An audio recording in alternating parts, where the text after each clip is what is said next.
Kasih karunia dan damai sejahtera dari Tuhan Allah Bapa kita dan dari anaknya Tuhan Yesus Kristus menyertai kamu sampai selamanya. Amin. Selamat pagi saudaraku, selamat memuliakan Tuhan dengan semua aktivitas kita yang baik. Dipandu firman Tuhan dari Yohanes pasal 3 ayat 7. Demikianlah firman Tuhan. Janganlah engkau heran, karena aku berkata kepadamu, kamu harus dilahirkan kembali.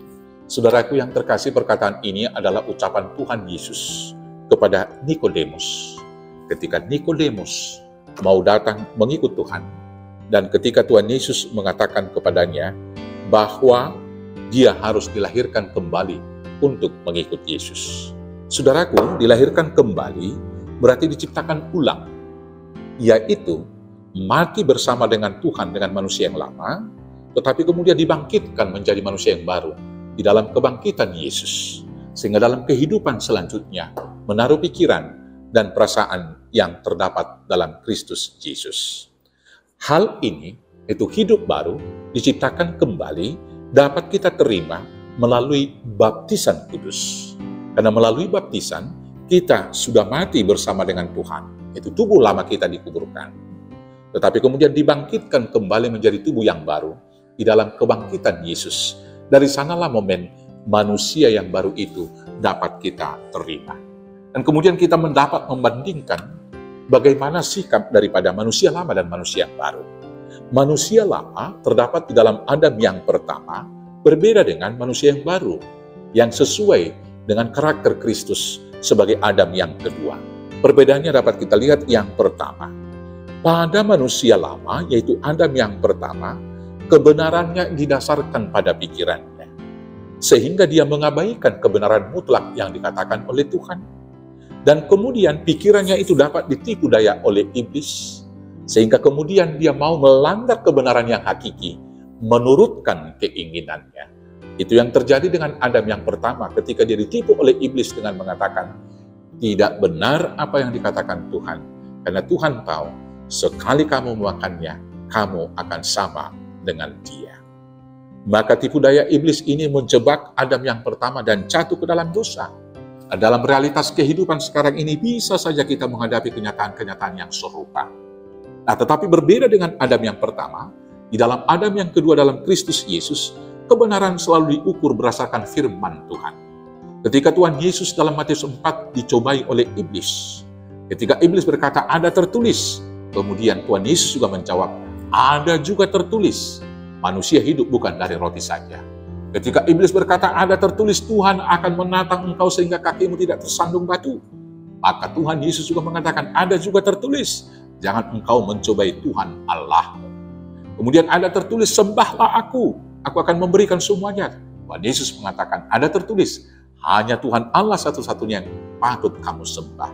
Singkatnya, bila Adam yang pertama mengukur kebenaran dari pikiran, Adam yang kedua dalam Yesus mengukur kebenaran itu dari firman Tuhan, yaitu kebenaran yang mutlak dan hakiki.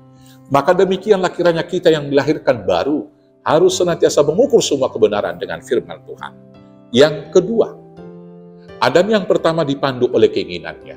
Kebutuhan sudah ada, tapi keinginan melebihi kebutuhan itu membuat dia jatuh ke dalam dosa. Tetapi berbeda dengan Yesus, bahkan ketika menghadapi kematian, di dalam doanya, di dalam Matius 26 ayat 39 dia berkata, seandainya mungkin Bapa lewatkan cawan ini, tapi jangan seperti yang kukehendaki, kehendakmu jadilah. Demikianlah kita saat ini sebagai manusia yang baru, jangan lagi pernah dipandu oleh keinginan kita.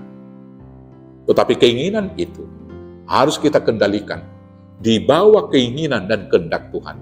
Sehingga dalam melakukan segala sesuatu, berbuat dan berkata untuk segala sesuatu, kita harus menerapkan satu prinsip iman dengan berkata, kalau Tuhan menghendaki, kalau Tuhan menginginkan, maka itu yang kita lakukan. Dengan demikian kita akan dijauhkan jatuh ke dalam dosa. Karena keinginan kita kemudian memakai firman Tuhan untuk alat mencapai tujuan tersebut, bahkan memakai nama Tuhan. Itulah pelanggaran besar. Kemudian perbedaan Adam pertama dan kedua, yang ketiga adalah, bila Adam yang pertama sifatnya adalah mengorbankan orang lain. Ketika Tuhan mengetahui mereka berdosa dan menanya, kenapa kamu lakukan itu? Bukan saya Tuhan, tetapi perempuan ini. Dia yang sudah ikut berdosa, tapi mengorbankan Hawa.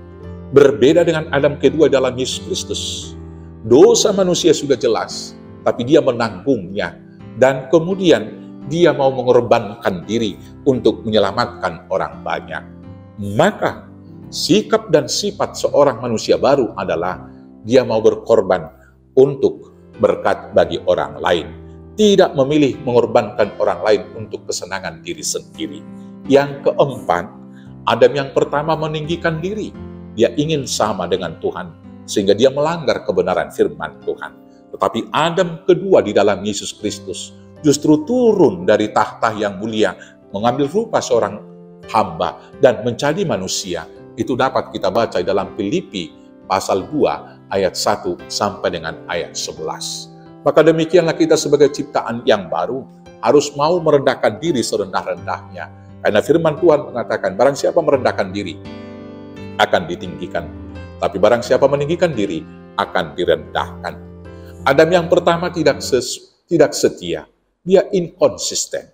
Hari ini berkata setia, besok ia melanggar.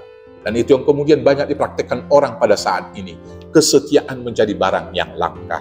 Tetapi sebagai manusia ciptaan baru, kita hendaknya seperti Yesus Kristus yang setia, bahkan taat sampai mati di kayu salib.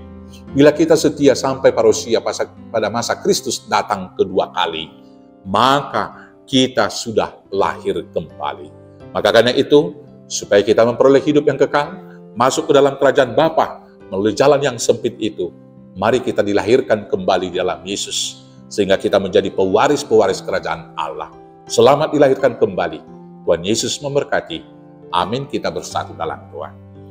Terima kasih Bapa atas firman-Mu. Kami yang telah dilahirkan kembali melalui baptisan, tolong Bapa urapi dengan Roh Kudus. Dijaga senantiasa, agar kami menaruh pikiran dan perasaan yang terdapat dalam Kristus Yesus.